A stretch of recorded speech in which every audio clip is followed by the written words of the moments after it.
Sample paper जो भेजे हैं उनको सोल्व करेंगे और एग्ज़ाम के पर्पज़ से समझेंगे किस प्रकार से आपको लिखना है। तो चलो शुरू करते हैं। This is S S Nair and you are watching the channel English with Nair. तो सबसे पहले रीडिंग सेक्शन होगा, आप जानते हैं। तो रीडिंग सेक्शन को कैसे करना है, तो कॉम्पिटिशन बेस्ड क्वेश्चन आजकल आ रहे हैं, उसमें चित्र दिया होता है, पिक्चर है ना, और पैराग्राफ दिया है, उसको समझना है। तो चलो ये पैराग्राफ समझ लेते हैं हम लोग। Reading section, we are covering of reading section. Read the passage carefully, answer the question they follow.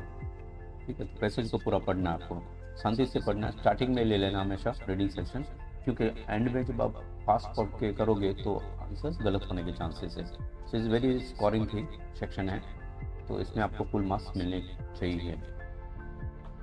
We know many curious things about ants. Some red ants in Europe keep other ants as slaves. ठीक है, तो ये देखेंगे हम कि यहाँ पे जो है ants के बारे में, राइट। तो when they attack the nest of black ants, or getting stuck. Once again, let's see. When they want slaves, they attack the nest of black ants and carry some of the eggs. The eggs are hatched in the nests and produce black ants. These black ants are then treated as slaves. They are taught to obey orders and made to do all kinds of work. The river ants of Africa are the most ferocious ants. They are completely blind and they march like a big army from one place to another.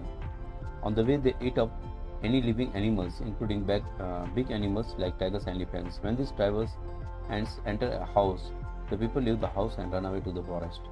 So थोड़ा सा मैंने fast पढ़ने की कोशिश की, because first reading should be very fast. It should be only to get the gist कि किसके बारे में है। जैसे यहाँ तो मैंने बोल दिया आपको एंड्स के बारे में, चित्र से भी पता चल गया होगा, लेकिन हो सकता है कि स्टार्ट एंड से क्या हो, बाद में किसी और के बारे में। तो first reading should be very quick reading to get the theme of the passage, right. तो ये पैसेज का क्या उद्देश्य है ये जानेंगे, राइट। तो इसमें देख लेते हैं नीचे और पैराग्राफ का है कि नहीं है, तो हम इसी पे सीमित करते हैं। Now we go for a second reading. तो this is how you do it, right. अब वापस आराम से पढ़ते हैं और समझने की कोशिश करते हैं। तो पहले तो first reading should be to theme. अभी क्वेश्चन बिल्कुल नहीं देखना है। सेकेंड रीडिंग जो होता है, what are the examples they use to justify that theme and what are the other sub points that are adding it to it. तो यहाँ वो देखेंगे हम। We know many curious things about ants. Some red ants in Europe keep other ant as slaves, right. तो हम बहुत चीज़ जानते हैं, मैनी क्यूरियस थिंग, जिज्ञासा वाला चीज़ जानते हैं about ants. Some red ants in Europe. तो अभी देखो यहाँ आपको आइडिया मिल जाएगा कि किसके बारे में, रेड एंड्स। फर्स्ट सेंटेंस या लास्ट सेंटेंस, या कभी कभी पूरा अंदर से निकालना पड़ता है, तो इजी होता है तो फर्स्ट या लास्ट सेंटेंस में आपको थीम मिल जाएगा। तो किसके बारे में, red ants in Europe, Europe में है red ants. Keep other ants as slaves, तो उन लोग अदर दूसरे एंड को स्लेव की तरह रखते हैं। They take the slaves from black ants which are smaller in size. तो रेड एंड्स जो है ब्लैक एंड्स से जो ले लेते हैं, ठीक है, उनके स्लेव्स। तो ब्लैक एंड्स जो है रेड एंड्स के slaves, right. When they want slaves they attack the nest of black ends. जब उनको स्लेव्स चाहिए तो उनके घर पे जाते हैं, किसके घर पे, ब्लैक एंड्स के नेस्ट, ठीक है। And carry off some of the eggs, और उनके एग्स चुरा लेते हैं। The eggs are hatched in the red ants, और फिर वो जो एग है वो हैच होते हैं, कहाँ पे होता है, रेड एंड्स के घर पे, इन द नेस्ट, ये नेस्ट बोला जाता है घर के लिए। एंड प्रोड्यूस ब्लैक एंड्स, और ब्लैक एंड्स आते हैं। तो ब्लैक एंड्स जन्म देते, उनको पता ही नहीं चलता उनके माँ बाप कौन है, क्योंकि वो किसके घर पे जन्म में बड़े बाहर निकलते हैं, उसमें से nest, I mean hatch egg में से दो in the red ants nest, उनके घर पे। This black ants are treated as slaves. तो ये जो ब्लैक एंड्स जो वहाँ पे जो एग से हैच होकर बाहर आते हैं, उनको स्लेव्स माना जाता है। ब्लैक एंड्स को कौन मानते हैं, red ants. They are told to obey orders and made to do all kinds of work. उनको मानना पड़ता है, किसको, रेड एंड्स को। The driver ants of Africa are the most fierce ants. Now you know, जैसे मैंने बताया आपको, मेन थीम होता है, बाद में सब थीम होता है, उसी प्रकार पॉइंट्स के बाद सब पॉइंट्स। तो हो सकता है ये देखिए अलग कंसेप्ट है, ये अफ्रीका आ गया, तो यहाँ अभी तक यूरोप की बात चल रही थी, राइट। ये अभी अफ्रीका में कौन से प्रकार के आएंगे, तो ड्राइवर एंड्स।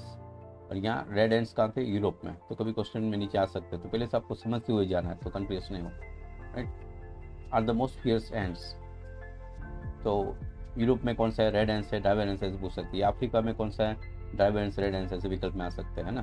तो पहले से अगर ध्यान दिया तो आप राइट आंसर ढूंढोगे। They are completely blind and they march, okay. So who are blind now, it's not talking about red ants, they are talking about driver ends.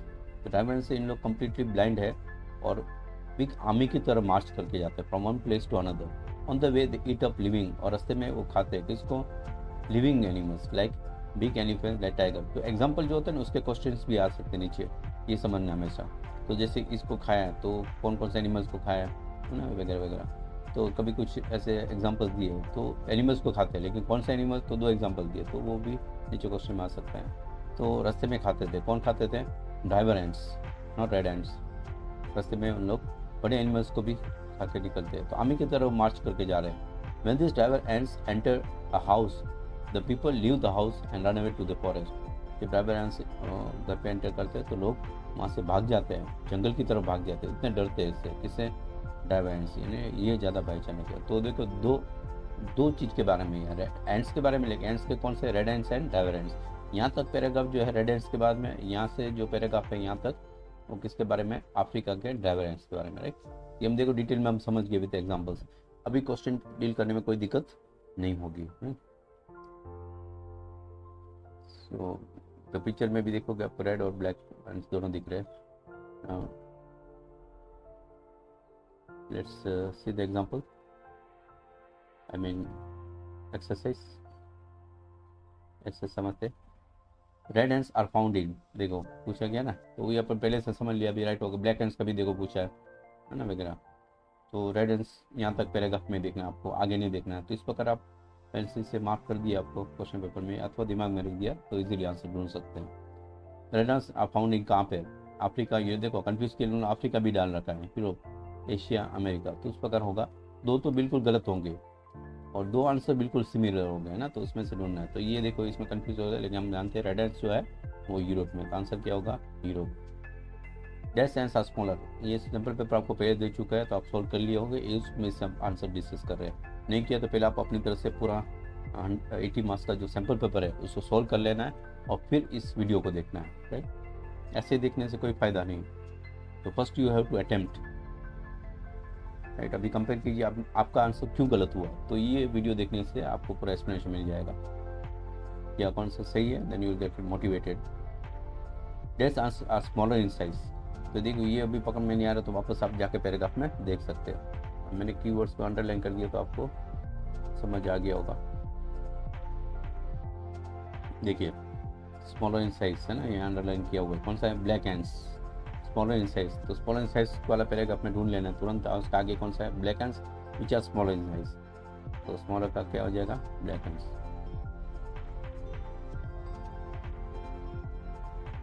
Right. तो dash ants are small in size, white, red, black, blue, all of them, नहीं all नहीं है, black, black वाला answer is right. इसमें Europe, right. Black ants are treated as what, ये तो आपको general idea से पता चलेगा, पर्टिकुलर ढूंढोगे तो भी मिल जाएगा, लेकिन ऐसे जनरल आइडिया से भी आपको पता है। ब्लैक एंड्स को उन लोग रेड एंड्स क्या समझते थे, उनको स्लेव समझते थे। देखो हेल्पर, गार्ड्स, मास्टर तो नहीं समझते थे, गार्ड्स नहीं हुआ, हेल्पर नहीं हुआ। तो ये उसमें कन्फ्यूजन लगते हैं, गार्ड्स और स्लेव्स, लेकिन slaves correct answer. Which are most fierce ants, तो ये तो हम जानते हैं। दूसरा पार्ट में जो था ड्राइवर एंड्स था, वो भेज रहे थे, लोग घर छोड़ के भाग जाते थे कहाँ पे, जंगल की तरफ जब एंड्स आते थे। तो कौन से, वो ड्राइवर एंड्स ऑफ अफ्रीका, देखो यहाँ दिख लिया, ठीक है। तो वाइट एंड्स नहीं है, ब्लैक एंड्स नहीं, ओके, रेड एंड्स नहीं। तो ये 2 के बीच में कन्फ्यूज लगेगा आपको, लेकिन अच्छी तरह का समझ लियो पैराग्राफ तब समझते हैं। The drivers ends of Africa eat big animals, ये मैं भी डिस्कस कर चुका हूँ कि एग्जाम्पल भी पूछते हैं क्वेश्चन में नीचे, तो इस एग्जाम्पल पे भी थोड़ा ध्यान दे देना है। बिग एनिमल्स को तो खाते हो पता है, लेकिन कौन सा एग्जाम्पल दिया है, तो टाइगर एंड एलिफेंट है ना, ये दिख रहा है, और देखोगे तो आपको आराम से मिल जाएगा। तो पैराग्राफ में आप सिंपल पेपर आपके पास है, आप देख सकते हैं, राइट। तो देखेंगे इट अप लिविंग एनिमल्स, उसके बाद देखिए मैंने अंडरलाइन किया था एग्जाम्पल को, टाइगर्स एलिफेंट्स। तो एग्जाम्पल उनका एग्जाम्पल हमें बताना है, ठीक है। तो कौन से एनिमल, तो अंडरस्टैंड किया कि नहीं आपने चैप्टर, आई मीन पैराग्राफ, ये पैसेज। तो यहाँ जो होगा क्या होगा, टाइगर एलिफेंट, राइट।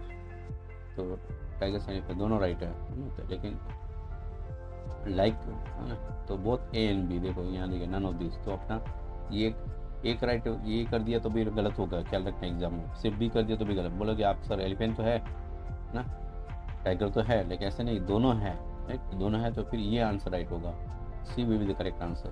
तो ये सिमिलर आंसर हुआ, तो एक दो तो सिमिलर आंसर होते ही है, ठीक है। तो उसको आप कन्फ्यूज नहीं करना है, फिर वो पार्शियल राइट है करके आपको अभी मार्क्स नहीं मिल सकता, पिज्जा टेस्ट में मिल सकता है, यहाँ नहीं मिल सकता। Okay, now let's see the second paragraph. Hopefully समझ आ गया हो कैसे करते हैं आपको रीडिंग सेक्शन। एक और पैराग्राफ देख लेते हैं। Read the passage, answer the question that given below on picture. Androcles was ordered to fight with a huge lion that had been kept hungry for 2 days। क्योंकि यहाँ भी मैं थोड़ा फास्ट रीडिंग कर लेता हूँ जानने के लिए किसके बारे में, right. Androcles was ordered to fight with a huge lion that had been kept hungry for 2 days. He was sure the lion would tear him to pieces, so he was said to be back. A large crowd of people had come to see the fight. The lion was led to, don't see the arrow mark because it's getting stuck somewhere, loose in arena when Androcles had made to enter. The beast came roaring out of his cage, looking fiercely as the lion neared him. People got excited to see the bloody drama. But suddenly the lion stopped roaring and became calm. Instead of attacking Androcles, he crouched at his feet and begins to lick hands. Tears of joy welled up in Androcles' eyes, and he embraced lion. It was the same lion with whom Androcles had lived in den for many days. Hopefully paragraph के नीचे नहीं होगा, ठीक है। अब इसको समझ लेते हैं। तो देखिए कि ऊपर से लास्ट तक आपको एंडोक्लिस ऐसे सुनने में आ रहा है, ठीक है, देखने आ रहा है। तो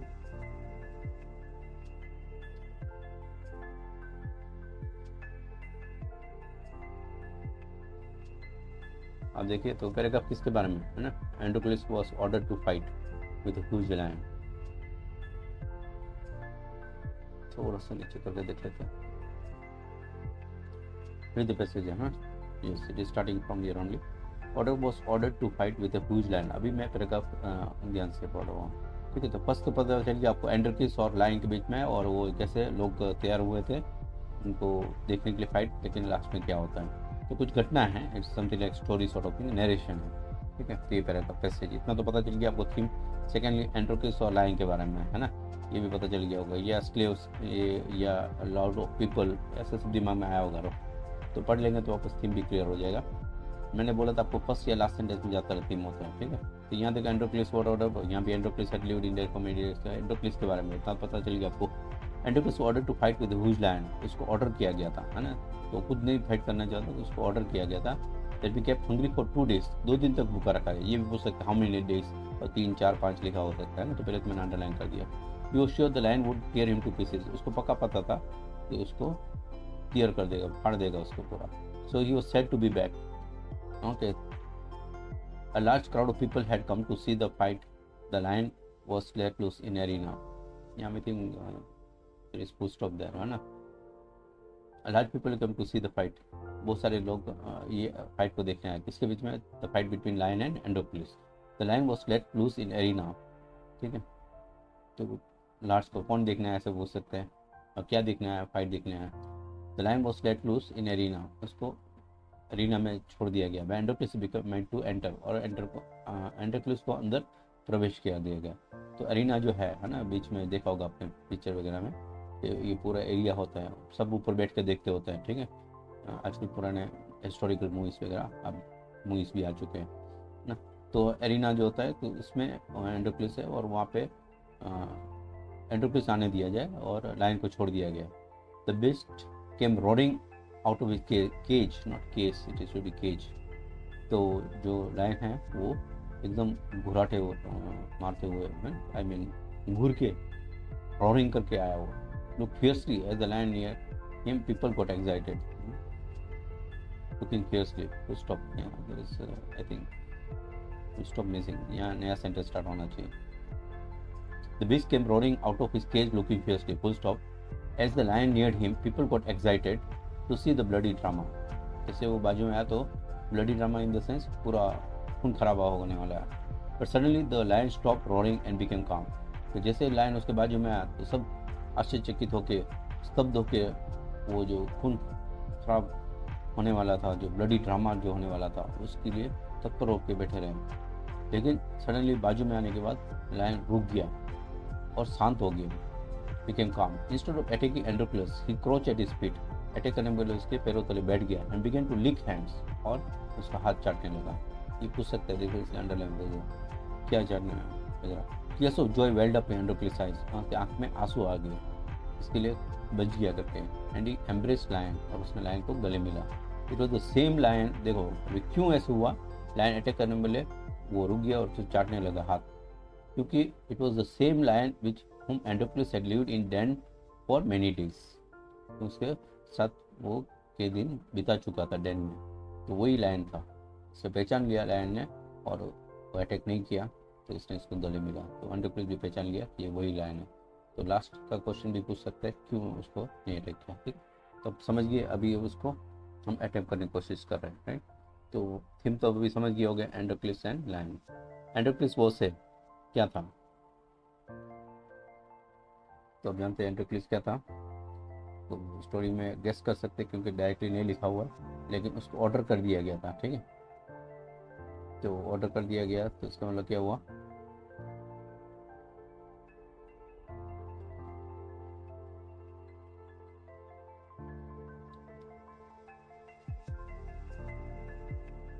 कि वो स्लेव था, वो स्लेव ना. अब यहाँ किंग तो नहीं लिखोगे, प्रिंस नहीं लिखोगे, और इससे भी पता ख्याल आ गया होगा आपको. ठीक है, Androcles was a slave. What was Androcles order to do, क्या उनको ऑर्डर दे दिया गया था. To fight with other king, दूसरे राजा के साथ लड़ने के लिए. To fight the elephant, to fight with the minister, to fight with huge and hungry lion. किसके साथ फाइट करनी थी, तो ऑब्वियसली पता है आपको, राजा के साथ नहीं, एलिफेंट के मिनिस्टर का नहीं. ये एमसीक्यू टाइप क्वेश्चन होते हैं विकल्प वाले, तो उसमें पहले एलिमिनेशन करिए. नेगेटिव जो है ना नहीं आने वाला है, रॉन्ग है बिल्कुल, उसको निकाल दीजिए. फिर कन्फ्यूजिंग जो है उसके बीच में सोच लीजिए. अभी ये देखो दो एनिमल है, एलिफेंट और लायन. बाकी ये तो बिल्कुल किंग को मिनिस्टर के साथ नहीं लड़ने के लिए भेजा था ना. एनिमल में कौन सा था, लायन और एलिफेंट, तो आपको पता है पिक्चर में दिखा है.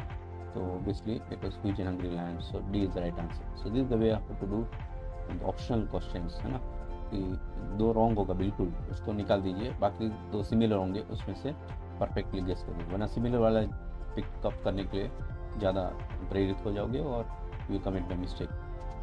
Right true false against this statement, कौन सा ट्रू या फॉल्स सिर्फ लिखना आपको. Androcles was sure that the lion would tear him to pieces. उसको पक्का पता था कि उसको फाड़ देगा वो. ठीक है, ये पक्का पता ही था. पहले तो पहचाना नहीं था, दोनों ने पहचाना था, राइट. तो ये ट्रू होगा. ऐसा लगेगा आपको नहीं, उसको तो नहीं अटैक किया था, लेकिन वो बाद में, पहले तो उसको लगा तो उसको मारने आ रहा है, तो कितना भयंकर चिल्ला के हुआ आया. Large crowd people came to see, ये तो अंडरलाइन किया हुआ है मैंने, केम टू सी किया, तो आप देख सकते हैं. पैराग्राफ आगे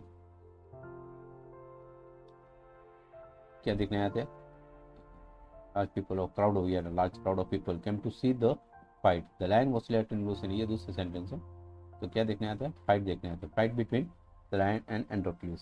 आप लिख सकते हैं, पूरा लिख सकती है. तो एग्जामिनर सिर्फ वर्ड फाइट देखेगा. ठीक है, आप पूरा लिख सकते हैं. Large people came to see what, to see the fight between Androcles and the lion. ये लिखना तो लिखे, it is optional, but at least fight is the keyword and fight should come there. क्या देखने आते हैं, फाइट देखने आते हैं, राइट. Fight between Androcles and the lion. अब ज़्यादा लिखोगे तो मिस्टेक, फाइट अमॉन्ग नहीं लिखना है एंड्रोक्लिस, दो के बीच में हमेशा बिटवीन होता है, right. So fight between Androcles and lion. If you are making grammatic mistake, अगर आपको इंग्लिश का इतना कमांड नहीं है तो सिंप्लीफाइड कीजिए. If you are from English medium or if you have command and know the rules, then you can write fight between Androcles and the lion. Write a suitable title for the passage. Yes. तो ये वापस Androcles and the lion हो सकते हैं. Okay, how Androcles was saved, tit for tat, right. इसने उसको कुछ अच्छा किया होगा तभी उसने उसे अच्छा किया. तो but simple title is Androcles and the lion, right. तो ये इसमें परफेक्ट कोई रॉन्ग राइट नहीं होता है, इसमें मिलता जुलता आना चाहिए. ठीक है, तो it place to be good ना, ऐसे भी लिख सकते हैं। अब देन में ऑब्वियसली उसने अच्छा व्यवहार किया होगा, तभी तो लायन ने कुछ उसको किया नहीं। Okay, then third passage.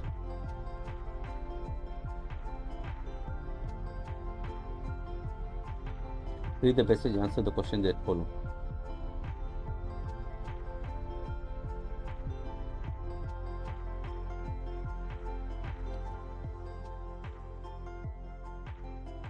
This is an interesting story about rabbit. वही सेम चीज़ है, पैसेज पढ़ना है आपको और करना है। Interesting story about a rabbit and his grandpa. ठीक है, तो मैं पूरा एक लास्ट तक पढ़ लेता हूँ जल्दी से। About rabbit and his grandpa. It happened on a full moon night. Our friend the rabbit had gone out for stroll and he met a cunning jackal. Luckily for Mr. Rabbit, Mr. Jackal had a very hearty meal that night. So instead of making Mr. Rabbit his dinner, Mr. Jackal decided to have only fun at the expense of Mr. Rabbit. He said to Rabbit, "Look up there. Your grandpa is waiting for you on the moon. Don't you want to go up there and see him?" Mr. Rabbit was taken in. He did not understand the cunning jackal was trying to befool him. He said no heed to the advice of his dear mother and went from hand to hand shaking. So he is silent reading and very quick reading. First to last. So here once again we come to know that is something like story, right? और jackal और rabbit आ रहा है, तो इसमें तो jackal and rabbit के बारे में हो सकते हैं, है ना। जैकल एंड रैबिट, जैसे वहाँ था एंड्रोक्लियस एंड स्लेव। ओके, तो थीम पता चल गया, एक नरेशन है, स्टोरी के बीच में एक जैकल और रैबिट के बीच में कुछ हो रहा है ना, स्टोरी। और किस प्रकार उसको भी फुल यहाँ से पता चलेगा कि उसको उल्लू बनाने की कोशिश कर रहा है वगैरह वगैरह। ठीक, तो अभी डिटेल में जाएंगे। This is interesting story about rabbit and grandpa. देखो, रैबिट एंड जैकल ने लिखा है रैबिट एंड इज ग्रैंडपा के बारे में। तो अगर टाइटल पूछा गया तो यहाँ रैबिट एंड, आप जैकल मत लिखिए, रैबिट एंड ग्रैंडपा लिख सकते हैं, right. It happened to on a full moon night. Full moon night को हुआ। Our friend the rabbit had gone out for a stroll. किसके लिए गया था? स्ट्रॉल के लिए। ये क्वेश्चन पूछ सकते हैं। When he met a cunning jackal, वहाँ पे कौन मुलाकात हुई? Cunning jackal. किसको मुलाकात हुई वो भी पूछ सकते हैं। Luckily for mister rabbit, mister jackal had very hearty meal that night.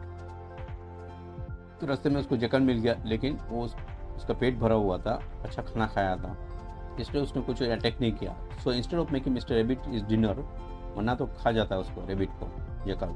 तो ये नहीं किया, उसको डिनर नहीं बनाया उसको, रैबिट को, लेकिन उसके बदले उसके साथ मजाक करने की कोशिश किया। Mister jackal decided to have only some fun at the expense of mister rabbit ना। दिस इडियोमेटिक लैंग्वेज है, द एक्सपेंस ऑफ समबडी ना। तो ये भी पूछ सकते हैं meaning of this. Decide to have fun, उसका नहीं, किसी को अपने बोलते हैं ना कि मोहरा बना देते हैं और उसका मजाक उड़ाते हैं, तो उस प्रकार का वाक्य निकलता है meaning. He said to the rabbit, "Look up there. Your grandpa is waiting for you on the moon." देखो ऊपर, तुम्हारा जो दादा है ग्रैंडपा, वो मून में वेट कर रहे हैं। Don't you want to go up there and see him? तुम ऊपर नहीं जाना चाहते उसको देखने के लिए? Mr. Rabbit was taken in. Once again is a phrase. He did not understand that the cunning, taken in, उल्लू बन गया ना, ट्रैप में गिर गया। उसको समझ नहीं आया that the cunning jackal was trying to befool him. क्या कोशिश कर रहा था? उसको उल्लू बनाने की कोशिश कर रहा। कौन? cunning jackal. He paid no heed to the advice of his dear mother and went from friend to friend seeking help of reaching moon. यहाँ भी मिस्टेक है, यहाँ गैप आना चाहिए। फ्रेंड सीकिंग नहीं है, फ्रेंड यहाँ फ्रेंड टू फ्रेंड, ये एक साथ है, दे शुड गैप थे। तो उनकी माँ का जो एडवाइस था, है ना, मदर का, उसने नहीं सुना और दोस्तों को मिलते रहा और पूछते रहा, हेल्प लेने लगा कि कैसे मून पे जाऊँ, है ना, कैसे मून पे जाऊँ। तो ये करके उल्लू कैसे बनाया, तो उसको बताया। ये सेंटेंस इंपॉर्टेंट है, ठीक है। कहाँ गया? Look up there, the grandpa is waiting for you on the moon. ये उन्होंने बोला, देखो ऊपर, तुम्हारा दादा जो है मून में वेट कर रहे हैं, तो तुम्हें ऊपर नहीं जाना है क्या, है ना। ये सेंटेंस तो मेन थिंग वो समझ गया। अभी क्वेश्चन समझते हैं। तो स्टोरी से अबाउट किसके बारे में?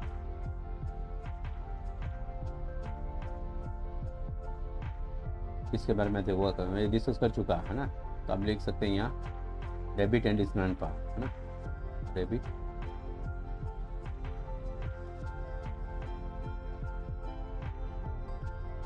And grandpa and his grandpa ना। फर्स्ट सेंटेंस में मिला आपको rabbit and his grandpa. whom did rabbit met on his way? किसको मिला?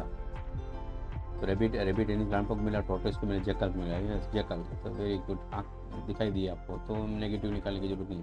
और हमने कहा रैबिट को तो नहीं मिला था, इसको ग्रैंडपा ने, ये कन्फ्यूजिंग लगता है ग्रैंडपा वाला, टॉर्टोइस को नहीं मिला था। अभी ये दोनों के बीच में आपको करना है। रैबिट ग्रैंडपा को तो दिखाया उसने कि मून में होगा, ठीक है, मिला तो नहीं था। मिला कौन था? जैकल था। वो जैकल ने बताया उसको कि मून में मिलेंगे। तो मीट वाला बड़ा है तो आप कन्फ्यूज हो गए, डायरेक्ट आँख में देखो वो मीट वाला देखोगे, ग्रैंडपा मीट वगैरह, इसलिए ना देखो कन्फ्यूजिंग डालते हैं मुझे।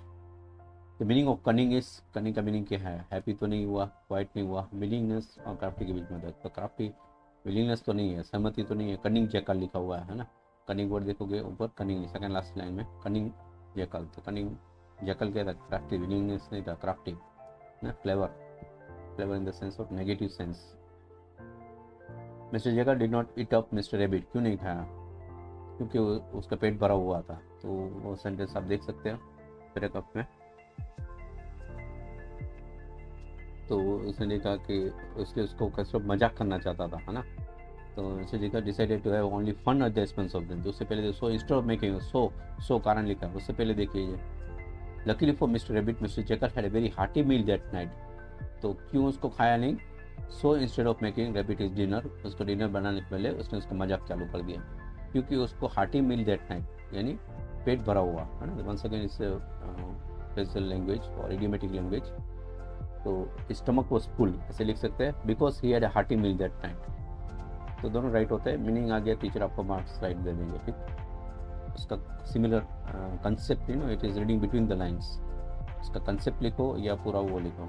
Did not eat up because his heart was full, sorry, he had a hearty meal that night. Hearty meal लिखो, हार्टी मील, या he had a full stomach, full stomach।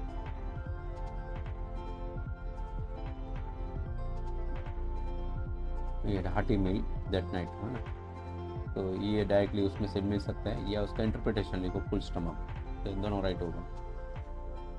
Why would the rabbit not understand the jackal was going to eat him? उसको खाने जा रहा था। It is grandpa, jackal का grandpa को खाने जा रहा था। The jackal was befuling, उसको उल्लू बना रहा था कि इसमें से कोई भी नहीं, कोई भी तो नहीं है। उसको समझ नहीं आ रहा था, क्या समझ नहीं आया कि उसको खाना ही जा रहा है। तो खाना तो नहीं खाने वाला था, क्योंकि रात को उसके पास पेट भरा हुआ था, ठीक है। तो ये तो नहीं आएगा। अब ये दोनों के बीच में कन्फ्यूज होना, ठीक है। उसको उल्लू बना रहा था कि उसको ग्रैंडपा को खाने जा रहा है। ग्रैंडपा को तो बताया उसने कि मून में है, ग्रैंडपा को देखा भी नहीं था जयकाल ने, ठीक है। तो ये भी नहीं होगा। क्या उसको नहीं समझ आ रहा था कि उसको उल्लू बना रहा था, है ना। उसने बोला कि उसको फन करते हैं at the expense of the rabbit, है ना। He decided to make fun of him, तो देखो उसको मजाक उड़ाना चाहता था। तो जो वो भी आप देखोगे सेंटेंस में मिल जाएगा आपको कि डिड नॉट अंडरस्टैंड, बीफुल वाला, है ना। बीफुल वर्ड के जगह लिखा हुआ है, तो बीफुल वर्ड देखोगे, ढूंढोगे, आपको मिल जाएगा। ये रहा, देखो last, second last. The cunning jackal was trying to befool him, है ना। ही डिड नॉट अंडरस्टैंड, देखो पूरा सेंटेंस वही लिखा हुआ है। इस प्रकार आप घुमा के वापस आएंगे। तो कितना रीडिंग होना चाहिए? First reading is to get the theme, second reading with examples, and third reading question पढ़ो और फिर उसको आंसर ढूंढने के लिए, है ना। और लास्टली आप पढ़ते पढ़ते वापस कहीं अटक गए, आंसर नहीं मिल रहा है, तो वापस रिफर कर सकते हो। तो टोटली 4 रीडिंग चाहिए, तो इसलिए मैं बोला आपको कि स्टार्टिंग में ले लीजिए रीडिंग सेक्शन हमेशा। Okay, the next one. So we will divide the sample paper into 3 parts. तो आज अभी सिर्फ रीडिंग सेक्शन लेते हैं, then writing section, and then grammar, because question answers discuss कर चुके हैं। CBQ का वीडियो अपलोड हो चुका है पूरे बुक्स के बारे में, तो उसमें आपको इसके सैम्पल पेपर के जो CBQ टाइप क्वेश्चन वो मिल जाएंगे। बाकी आप तो आंसर्स तो आपको लिखना है, वो तो आराम से आप कर सकते हैं, लेकिन CBQ टाइप के क्वेश्चन जो होते हैं बुक के, वो डिस्कस कर चुके हैं इस चैनल में। वीडियो सब मिल जाएंगे आपको, CBQ क्वेश्चंस और बुक्स, है ना, रिवीजन फर्स्ट टर्म, इस करके वीडियो मिल जाएंगे आपको।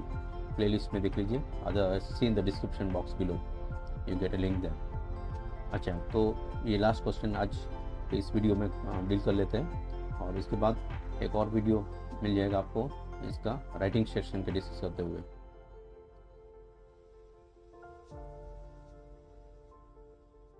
The fourth paragraph reading session कैसे एक और कॉन्फिडेंस के लिए समझ लेते हैं।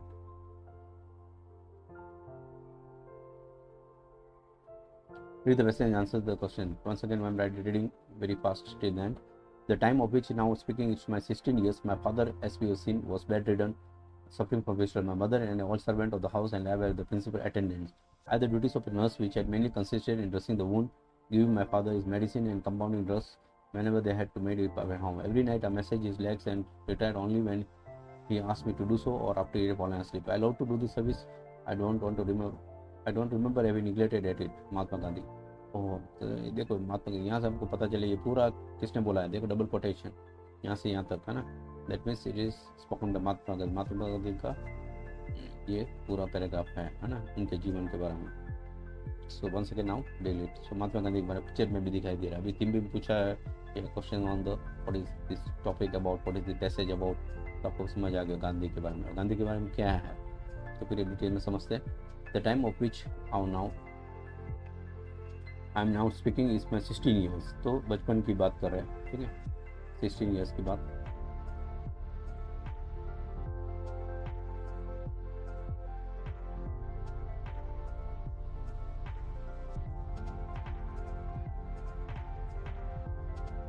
तो जब 16 साल के थे तब आई अभी कौन है, गांधी जी है, समझ गए हो गए ना।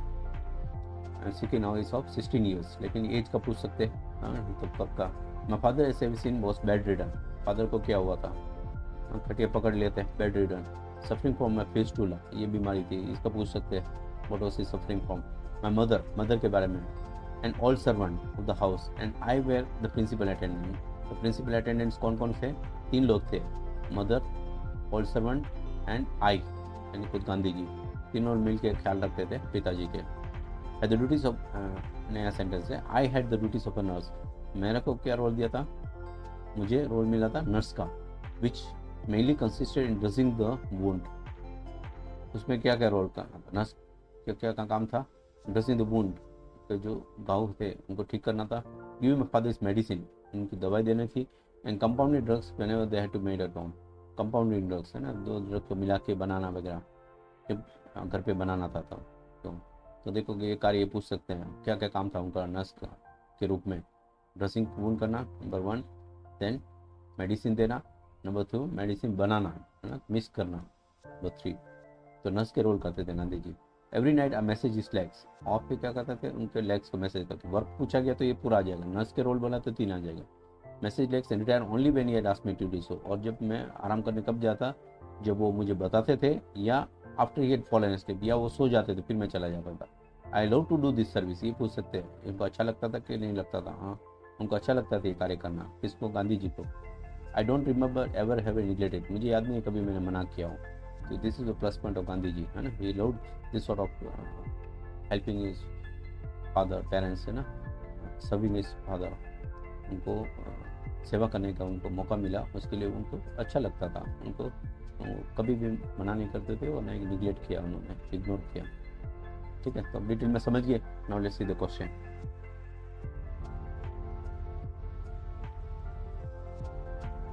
तो इतना डिटेल में आपको एसएमएस एग्जाम में समझने के लिए टाइम नहीं मिलेगा, लेकिन कहने का मतलब इस प्रकार आपको पूरा इंटरप्रेट करना है, राइट, क्विकली। ये प्रैक्टिस के बाद आपको फास्ट इंटरप्रिटेशन होता है, राइट। ये मैं थोड़ा समझा रहा हूँ इसलिए आपको थोड़ा स्लो हो जाता है या डिटेल में जा रहा है, आप एग्जाम में फास्ट जा सकते हैं, but we have to keep some time for reading section, that is what I want to conclude.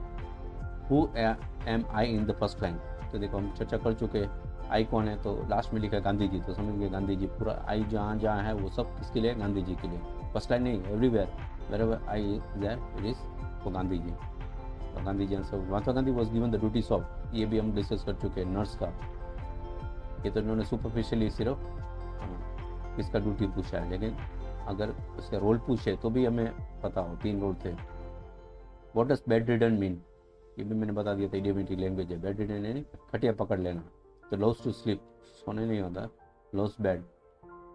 Confined to bed, does not enjoy bed, ये दोनों में से एंजॉय बेड नहीं गया, कन्फाइंड टू बेड। तो उनके पिताजी जो बेड रिडन थे, खटिया पकड़ लेते हैं, confined to bed is the right answer. Which of the duties was not perform, Gandhi ji कौन सा काम नहीं कर रहे थे। ड्रेसिंग द वुंड, अभी देखो ये काम आ गया नर्स का, ये बताया था ना, क्या क्या था, नंबर 1 3 मैंने बताया था, याद है, 4 दिए है तो एक गलत होगा। गिविंग मेडिसिन, ये भी सही है। कंपाउंड ड्रग्स मिक्स करना, ये भी सही है। वॉशिंग क्लोथ, कपड़े धोने थे उनके पिताजी के, तो ये नहीं है। तो देखो पहले हम समझ लिए थे, नंबर दे दिया था, तो यहाँ आपको मिल गया।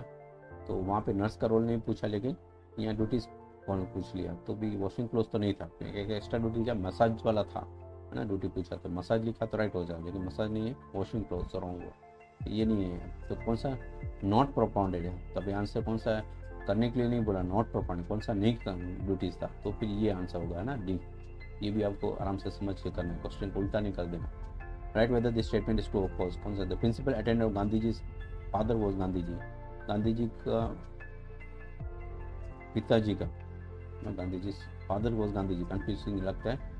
गांधी जी के पिताजी के जो मेन अटेंडेंट कौन थे, गांधी जी से पूछे, तो प्रिंसिपल अटेंडेंट, वापस एक बार क्वेश्चन को देखना पड़ेगा। तो मैंने बोला चौथा रीडिंग, चौथा रीडिंग क्या होता है कि आपको पूरा क्वेश्चन सॉल्व करने के टाइम आप एक बार देख लोगे है ना।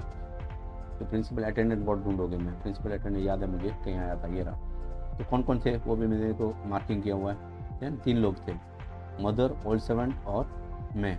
तो ये मैं I and stands for Gandhi ji, तो गांधी जी अकेले नहीं था principal attendants, mother also there and old servant, तीनों लोग थे प्रिंसिपल, इसलिए फर्स्ट होगा।